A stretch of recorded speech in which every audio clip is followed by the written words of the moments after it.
السلام عليكم، مرحبا بكم في فيديو جديد. ووصفتنا نهار اليوم هي لقمة الباشا كما راكم تشوفوا موضحة في الفيديو. ان شاء الله تنال اعجابكم استحسانكم، تجربوا الوصفة هذه بالمقادير اللي راح نعطيها لكم وتتفاداو الخطأ اللي درتو اكيد هكذا باش تنجح لكم 100%. كما راكم تشوفوا نبداو الوصفة على بركة الله. عندي هنايا لتر من الحليب ونصف كأس من السكر، هكذا بارد في بارد كل شيء يتخلط مع بعض. وعندنا هنايا 230 غرام تاع فرينه. من الاحسن نغربلوها، واي شيء تغربل نغربلوه هكا باش تجينا الكاطو تاعنا ولا التحليه تاعنا خفيفه. عندي هنا طابله تاع شوكولا، وعندي 2 ملاعق كبار من الكاكاو البني، يكون نوعيه جيده هكذا باش يعطينا مذاق شباب. كما راكم تشوفوا انا هنا درت 230 غرام من الفرينه البيضاء، ولكن الوصفه هذه كان يليق لها حتى 250 تاع الفرينه، لانه جاتني شويه طريه، ولكن كان المذاق والله العظيم غير هايل. بالفويه هكذا نبداو نخلطو غير بالعقل كما نعرفوا الكاكاو خفيف يطاير، ملاتيك نخلطو بارد في بارد هكذا بالعقل، ونحطوه على نار متوسطه ونقعدو غير نخلطوه، ولكن نخلطوه من جهه واحده. هذا ما كان تسمى ماشي نخلطوه على اليمنى ومن بعد نعاودو على اليسرى، لا نقعدو غير على اليمنى ولا على اليسرى. يعني هو يشد شويه في الطياب بالعاني. علاش؟ باسكو لو كان تغفلوا عليه راح الفرينه هذيك تتلاصق من تحت وتتنحرق. كيما راكم تشوفوا هنا بديت نخلط هكذا ونطيب فيه بالعقل.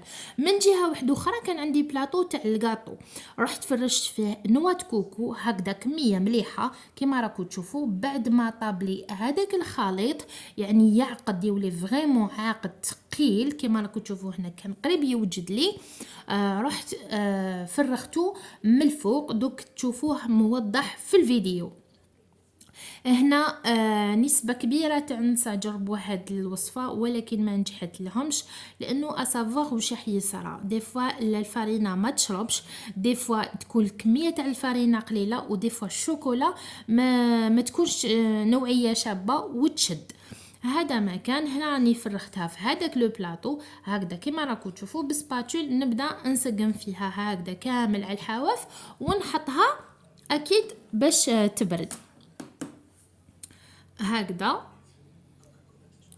ومن جهة أخرى أكيد عندي كوب من الشونتيي وكوب من الحليب يكون بارد، نطلعوه بدرجات يعني درجة بدرجة هكذا ونحطوه دو كوتي. أنا من كوتي هنايا كانت بردت لي شوية ماشي بزاف. الغلطة اللي درتها هي أنا ديريكتومون رحت حطيت عليها لا شونتيي تاعي اللي طلعتها، ولكن كان خطأ هو مني أنا، لأني كنت مزروبة بالتحلية هذه. كانوا عندي ضياف وكان لازم نسربيها الله غالب نعم الله غالب ما قدرناش نصبروا احنا اهل البيت. هكذا رحت درت هذه الطبقه الجهه الفوقانيه وزدتها خليتها تبرد، من بعد زدت كملت حتى لتحت وقسمتها على 3 هكا بالطول. من بعد حبيت نروليها باش تجيني اون ديغي غاتو رولي، من بصح ما جاتنيش ولكن جات بشكل اخر، يعني برك ما شدتش روحها، سينو هي ناجحه 100%. كيما راكم تشوفوا هنا بديت نسقم لها هكذايا من الفوق. نورمالمون نزيد نعاود نحطها تبرد، ولكن انا زربتها هي ماكسيموم 3 سوايع حتى 6 سوايع تبرد. كيما راكم تشوفوا هنايا روليتها ابان كانت رولات لي هكذا كيما هذه رولات لي شويه، ولكن صح كامل كيما سبقت قلت لكم في البنه. ان شاء الله الوصفه تكون عجبتكم، تسيوها تدخلوا لي في التعاليق، ما تنساونيش بالجيم والبارطاج هكذا نعود نقدم لكم منين داك وصفات. علاش لا صحه فطوركم صحه شريبتكم، ان شاء الله صيام مقبول وقيام مقبول. ان شاء الله نتلاقاو في فيديوهات جدد ومع افكار جدد اكيد هكذا.